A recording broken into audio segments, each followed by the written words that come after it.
आकाशवाणी गोरखपुर से क्षेत्रीय समाचार।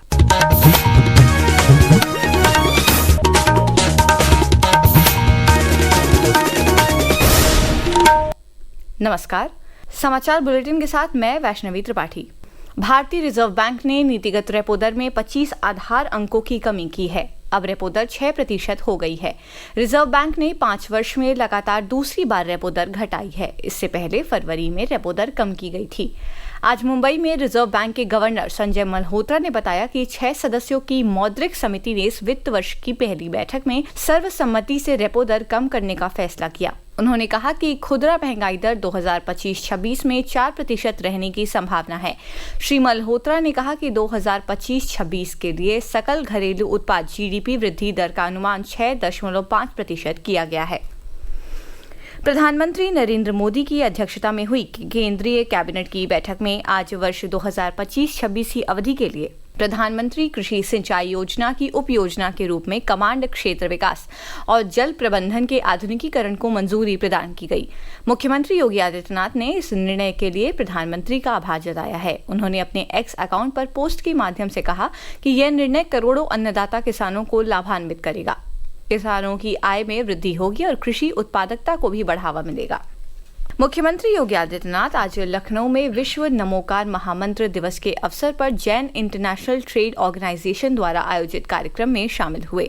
इस अवसर पर श्री योगी ने कहा कि साधना, आत्मशुद्धि और लोक कल्याण की भावना से जुड़कर व्यक्ति न केवल स्वयं का कल्याण करता है बल्कि समाज और दुनिया के लिए भी प्रेरणा बनता है। उन्होंने कहा कि सभी 24 तीर्थंकरों का जीवन लोक कल्याण के लिए समर्पित रहा है। कि उत्तर प्रदेश जैन तीर्थंकरों की एक महत्वपूर्ण भूमि है। भगवान ऋषभ देव अयोध्या के पहले राजा थे। भगवान ऋषभ देव की ही परंपरा में भगवान मनु पैदा हुए, जिन्होंने मानव धर्म की रचना करके पूरी सृष्टि के अंदर इस परंपरा को आगे बढ़ाया था और उसी परंपरा में भगवान राम का जन्म हुआ। यानी दुनिया के प्राचीनतम धर्मों में से लोगों के पास तो गिनने के लिए है, हमारे पास तो हम गिनती में नहीं गिनते। मुख्यमंत्री ने कहा कि प्रधानमंत्री ने व्यवहारिक जीवन में नमोकार महामंत्र को उतारने के लिए 9 संकल्प बताए हैं, जिन्हें हर व्यक्ति को अपनाना चाहिए। इस अवसर पर उन्होंने भगवान महावीर जयंती की शुभकामनाएं भी दी और जैन धर्म की अहिंसा और परोपकार की शिक्षाओं को जन जन तक पहुंचाने की अपील की। हिंसा की पीड़ित महिलाओं की सहायता एवं समग्र समर्थन के लिए प्रदेश सरकार वन स्टॉप सेंटर योजना का विस्तार करते हुए प्रदेश में 17 नई इकाइयों को स्थापित करने जा रही है। वन स्टॉप सेंटर योजना की शुरुआत वित्तीय वर्ष 2015-16 में केंद्र सरकार की 100% वित्त पोषण के तहत हुई थी। वर्ष 2017 में मुख्यमंत्री योगी आदित्यनाथ के नेतृत्व में इस योजना को गति मिली। इस योजना के तहत हिंसा की शिकार महिलाओं को अल्पकालिक प्रवास, चिकित्सा सहायता, परामर्श, विधिक सहायता और पुलिस सहायता जैसी सभी आवश्यक सेवाएं एक ही स्थान पर उपलब्ध कराई जाती हैं।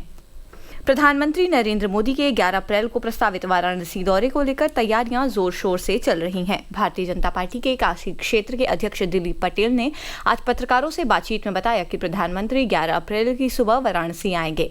इस दौरान प्रधानमंत्री के द्वारा 3,884 करोड़ की परियोजनाओं की सौगात काशी वासियों को दी जाएगी। कार्यक्रम के सफल आयोजन को लेकर सभी तैयारियां आखिरी चरण में हैं। प्रयागराज में नैनी कोतवाली थाना क्षेत्र के अंतर्गत निर्माणाधीन विद्युत सब स्टेशन के पास आज डंपर से कुचलकर 5 लोगों की मौत हो गई। हादसे की सूचना पाकर मौके पर पहुंची पुलिस ने शवों को पोस्टमार्टम के लिए भेजा और डंपर को कब्जे में लेकर कार्यवाही शुरू कर दी। IPL क्रिकेट में आज शाम अहमदाबाद में गुजरात टाइटंस का मुकाबला राजस्थान रॉयल्स से होगा। मैच शाम 7:30 बजे शुरू होगा। चंडीगढ़ में कल रात खेले गए मैच में पंजाब किंग्स ने चेन्नई सुपर किंग्स को 18 रन से हराया। एक अन्य मैच में लखनऊ सुपर जायंट्स ने कोलकाता नाइट राइडर्स को 4 रन से हराया।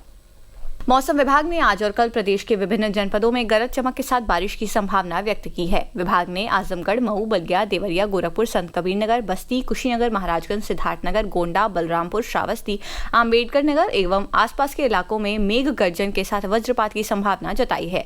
उधर गाजियाबाद, हापुड़, गौतम बुद्ध नगर, बुलंदशहर और आसपास के क्षेत्र में लू चलने की बात कही है। समाचार समाप्त हुए। नमस्कार।